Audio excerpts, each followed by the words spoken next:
Water లాగేటటువంటి ఒక అవకాశం మన భవిష్యత్తులో ప్రమాదం కలిగేటటువంటి ఒక అవకాశం కూడా ఉంటుందనేది నా అనుమానం చెప్పండి.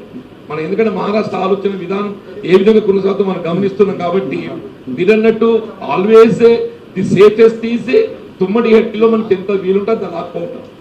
తుమ్మడి హట్టి వద్ద మనం లాక్కున్న తదుపరి ఏదైతున్నదో మనం మేడిగడ్డ వద్ద ఎంత లభిస్తే అంత మనం తీసుకోవచ్చు.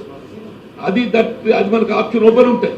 కానీ తుమ్మడి హట్టి మనం ఈ 50 మీటర్ల హెడ్ను కోల్పోయి 140 పరిమితమైనా కానీ కిందికి రావడం అనేది అదొక అనాలోచితమైనటువంటి ఒక ఆలోచన విధానం అనేది మీరు చాలా చక్కగా వివరించిందో.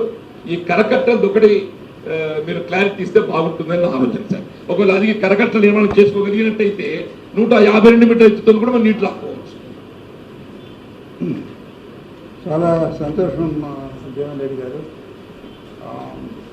కరకట్టలు కట్టి 1800 ఎకరాల ముంపు కూడా నివారించవచ్చు అనేది ఒక ఆలోచనే.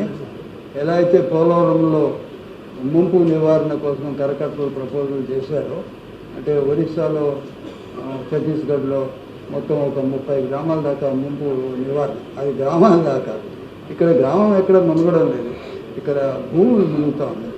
కరకట్టల ద్వారా ఈ భూమి ముంపు నివారణ చేసే అవకాశం ఉంది. కానీ ఈ కరకట్టలు పనిచేయవు.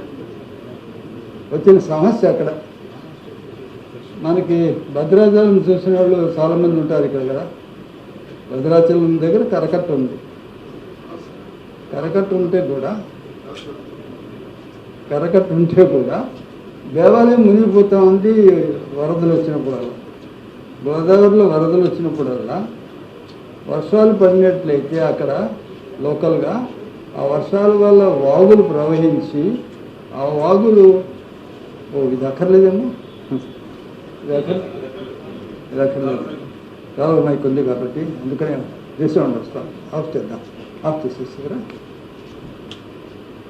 భద్రాచలం జరిగేటువంటి ప్రక్రియ ఏంటంటే వరద నీరు గోదావరి నీరు రాకుండా కరకట్టలు కట్టారు. భద్రాచలం టౌన్ ఏమో మునగకుండా జాగ్రత్త పడ్డారు. వర్షాకాలంలో భద్రాచలం చుట్టూ చాలా వాగులు ఉన్నాయి. ఆ వాగుల్లో వర్షం వచ్చిన నీరు వాగుల్లో పొంగుతుంది.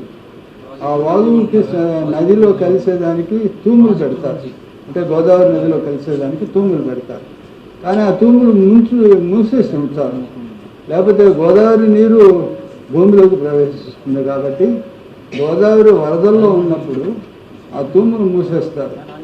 మూసేసినప్పుడు వాగుల ప్రవాహం వలన అక్కడంతా పాండుగా తయారైపోయి ఒక చెరువుగా తయారైపోయి గుడి చుట్టూ నీరు చేరి గుడిలో పూజలు 4 రోజులు ఆగిపోతాయి. గుడిలో ప్రవేశం ఉండదు. ఇలా లోతట్టు ప్రాంతమైన భద్రాచలం కూడా మునిగిపోతుంటుంది. ఇలా మునగకూడదని పంపులు పెడతారు.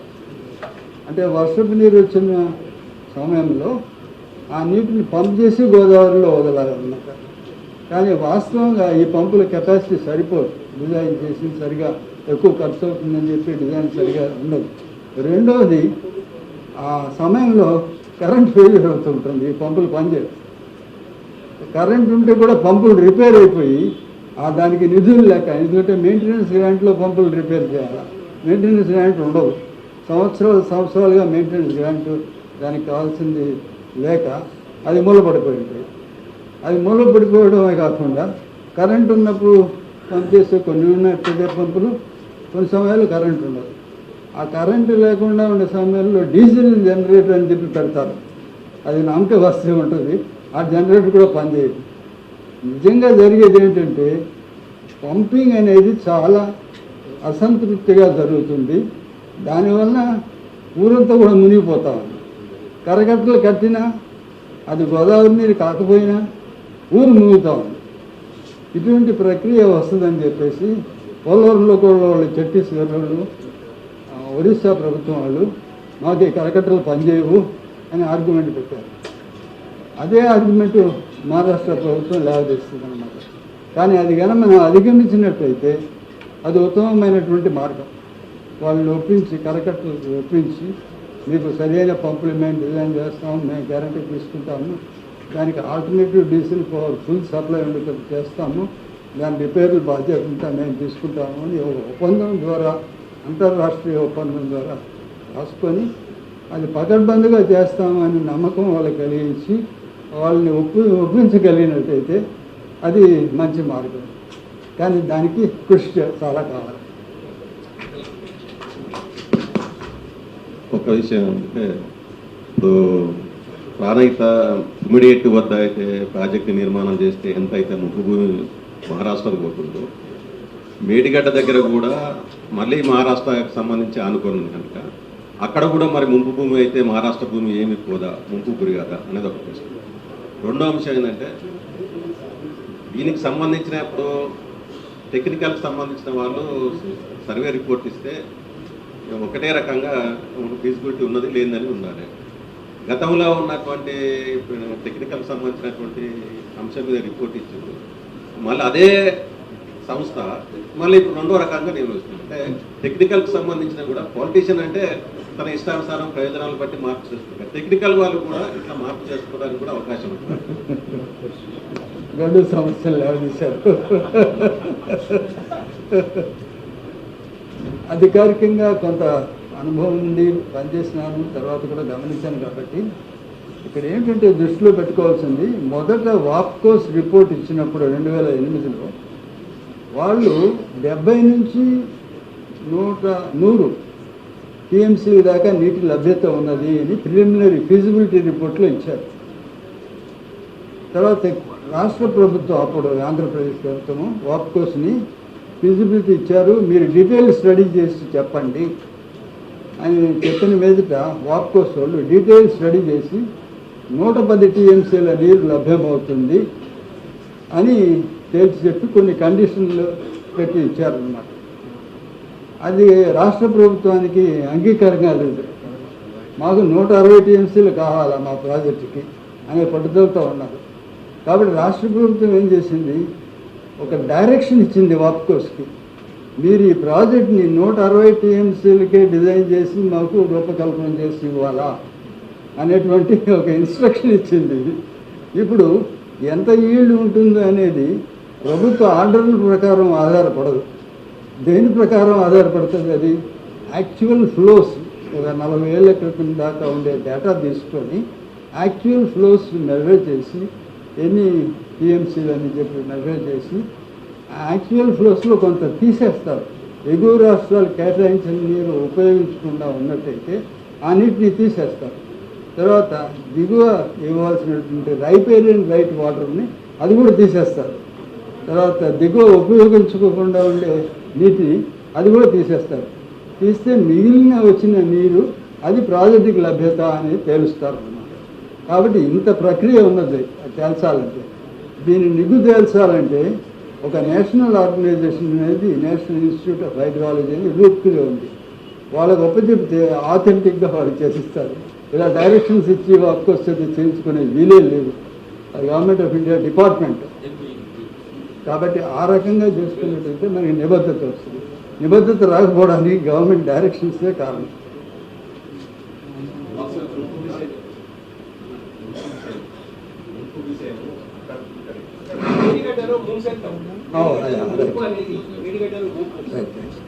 మేడిగడ్డలో మొదట వీళ్ళు 103 అని చెప్పేసి ముంపు వచ్చారు. తర్వాత 100 దగ్గర ఏ రాష్ట్రానికి ముంపు లేదనేసారు. అంటే ఇదంతా నదీ గర్భంలోనే ముంపు, పొలాలు ఎక్కడ మునగవు 100 మీటర్ల మట్టం పెట్టుకున్నట్టయితే ఆ వివరాలు ఇచ్చారు. ఇక్కడ మేడిగడ్డ ఏ లెవెల్కి? 100 లెవెల్ కూడానా? మరి వార్త అట్లా వచ్చింది. ఆ 3 గ్రామాలు ఏ ప్రాంతం ఉంది? అంటే మన తెలంగాణ అదేనా? మహారాష్ట్రది కాదు. ఓహో, అది బహుశా వార్త మహారాష్ట్రకు సంబంధించి ఉంటుంది. తెలంగాణ. హనుమంతరావు గారికి నమస్కారం. ఒక్క విషయం, ఎందుకంటే గవర్నమెంట్కి ఇచ్చే స్థలాలు ఇచ్చేవాళ్ళు కూడా టెక్నికల్ పీపుల్, ఇంజనీర్లే ఇస్తున్నారు. వాళ్ళు కూడా రాజకీయ నాయకులు కాబట్టి టెక్నికల్ మీడియాస్ నుండి అనుభవం ఇచ్చిన దాని ప్రకారమే వాళ్ళు ఈ యొక్క కార్యక్రమాన్ని చేపట్టినారు. మీరు చెప్పేదానికి ఎందుకంటే మేడిగడ్డ కాడికి వచ్చిన తర్వాత మరి మీరు చెప్పిన దానికి దీనికి ఒకళ్ళ ప్రాజెక్ట్ నిర్మాణానికి అయ్యే ఖర్చులో అక్కడ నుంచి 40 ఇక్కడ 80 అనే దానికి వచ్చింది కాబట్టి 80,000 కోట్లు అనే దానికి అసలు వాస్తవంగా ఈ రెండింటికి డిఫరెన్స్ ఎంత వస్తుందనేది మీరు క్లారిటీగా ఒకటి చేసేస్తే ప్రజలందరూ కూడా, ఎందుకంటే ఈ లెక్కలు లేకుండా అది డిజైన్ తప్పు ఇది ఇట్లా ఫ్లో వస్తుంది అనేది కూడా వాస్తవం, మీరు చెప్పే విషయాల్లో వాస్తవం ఉంది. కానీ అసలు డబ్బు ఎంత ఎన్ని వేల కోట్లు మళ్ళీ ప్రజల మీద భారం పడకుండా తగ్గుతుంది, ఇట్లా ఉండటం వలన మరి ఎంత లాభం అవుతుంది అనేది ఒక విషయం మీరు క్లారిటీగా ప్రెస్ ద్వారా కూడా అందరికి తెలిస్తే కామన్ ప్రజలందరూ కూడా ఈ విషయం బాగా అర్థమైతే ఒక విషయం. వారు ఏం చెప్తున్నారంటే ఇంజనీర్లు దీని మీద డిస్కషన్ మీరు, ఎందుకంటే 4 నెలల నుంచి జగన్రెడ్డి గారు మీరు డిస్కస్ చేసిందని మళ్ళీ మేమందరం ఆ విషయం మీద చేసి మళ్ళీ అవతల ఇంజనీర్లతో కూడా మాట్లాడితే ఒక 10% 15% కన్నా తేడా రాదు. ఆ 15% తేడాతో 200 టీఎంసీలు ఇక్కడి నుంచి మనం నీటిని తీసుకోవడానికి అవకాశం ఉంది కాబట్టి, ఏది ఫ్లడ్ వచ్చినప్పుడు తీసుకొని రిజర్వాయర్స్ నింపుకోవడానికి అవకాశం ఉంది కాబట్టి ఆ కొద్ది 15%కి పెద్ద ఖర్చు లెక్క కాదనే దాన్ని వాళ్ళు చెప్తున్నారు. దాని మీద మీరు సరిగ్గా వినయం ప్రెస్ ద్వారా ఇస్తే పబ్లిక్ అందరికి కూడా అది నిజంగా ఇంత ఖర్చు తగ్గుతుంది, ఇంత ఖర్చు వృధా అవుతుంది అనేది కూడా తెలుస్తుంది. కాబట్టి ఆ విషయాన్ని మీరు కొద్దిగా లేట్ అయినా దాని క్యాల్కులేషన్తో చెప్తే బాగుంటుందని అభిప్రాయం.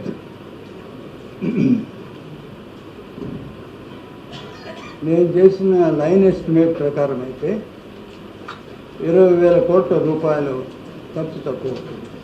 కానీ ఇది ఎంత సొంతంగా నా టేబుల్ మీద వర్క్ చేసినటువంటి ఇది. కానీ వాస్తవంగా ఒక సర్కులో ఒక డివిజను ఇన్వెస్టిగేషన్ చేసి రూపకల్పన చేసిన తర్వాత ఎస్టిమేట్లు వేస్తేనే వాస్తవాలు తెలుస్తాయి. ఇప్పుడు ఎందుకు ఏ మార్గం ద్వారా ఖర్చు తక్కువ అవుతుందో నేను చెప్పగలనే కానీ ఎంత అనేది అది లైన్ ఎస్టిమేట్ ప్రకారమే చెప్పగలను. కానీ ఖచ్చితంగా చెప్పే పరిస్థితుల్లో నేను ఒకటి లేను. మీరంటే నేను ఒకనే నా సొంతంగా పనిచేసిన కృషి ఇది. నాకు అసిస్టెంట్స్ ఎవరు లేరు, ఏ డిపార్ట్మెంటు కూడా నాకు హెల్ప్ లేదు. నా సొంతంగా చేసిన దాంట్లో నా ఊహలు చెప్తున్నాను. దాని ప్రకారం ఇన్వెస్టిగేట్ చేయాలి. ఇప్పుడు నావిగేషన్ రంగంలో చెప్పాను మీకు, అది కొత్త ఐడియా అనమాట. తర్వాత అదేవిధంగా జల విద్యుత్ తయారీ కూడా చెప్పాను, అది కొత్త ఐడియా. రివర్స్ పంప్ సెట్స్ అని చెప్పి అది కొత్త ఐడియా. తర్వాత రిజర్వాయర్లు గ్రావిటేషన్లో ఉండాలి కానీ పంపింగ్లో రిజర్వాయర్లు ఎక్కువ పెద్ద కెపాసిటీ పెట్టకూడదు అన్నారు. ఎంత లాసెస్ అనేది అది కూడా 15 to 20% అని చెప్పారు. ఆ లాసెస్ మనం మిగుల్చుకోవచ్చు అని చెప్పాను అనమాట.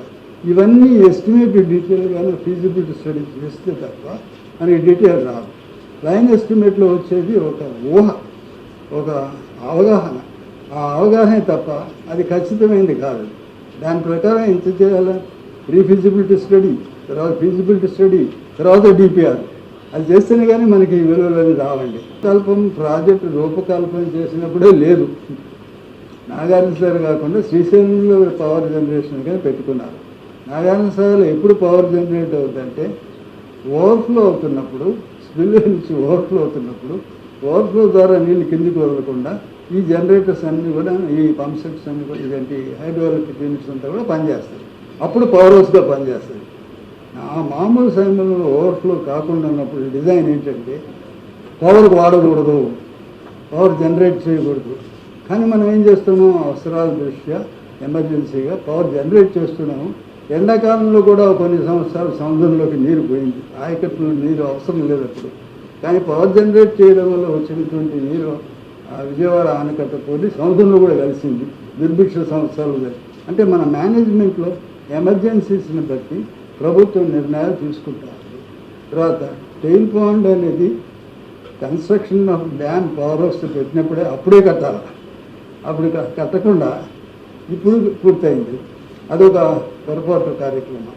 ఉద్దేశం ఏంటంటే మనకి నీరు పంప్ చేసేదానికి అనుకూలంగా ఉండాలన్నమాట. అంటే కింద నీరు ఒక 1 మీటర్ డెప్త్ దాకా టర్బైన్ దీన్ని మునిగి ఉండాలన్నమాట. మునిగి ఉండేదానికి టెయిల్ పాండ్ కావాల్సి వస్తుంది. అది మునిగి ఉండేదానికి ఆ టెయిల్ పాండ్ నీరు 1 మీటర్ డెప్త్ది మనం రిజర్వాయర్లో వేస్తాం, పంప్ చేస్తాం రివర్సిబుల్ ద్వారా. ఎప్పుడు అదనంగా మనకి విద్యుత్ శక్తి ఉండి థర్మల్ పవర్ వేస్ట్ అవుతూ ఉంటే ఆ థర్మల్ పవర్ స్టేషన్ మనం ఆపలేం కాబట్టి ఆ సమయంలో థర్మల్ పవర్ ఎక్సెస్లో ఉంటుంది కాబట్టి ఆ ఎక్సెస్ థర్మల్ పవర్ని మనం ఈ విధంగా పంప్ చేసి మనం పంప్డ్ స్టోరేజ్గా పెట్టుకోవచ్చు. అటువంటి పరిస్థితుల్లో రాష్ట్ర ప్రభుత్వం రాలేదు. ఎప్పుడు కూడా ఎక్సెస్ తరంలో పవర్ ఉండి అటువంటి పరిస్థితులు రాలేదు. కాబట్టి ఇది పరిస్థితి. ఒక విషయం ఏంటంటే అంతలపల్లి ప్రాజెక్టు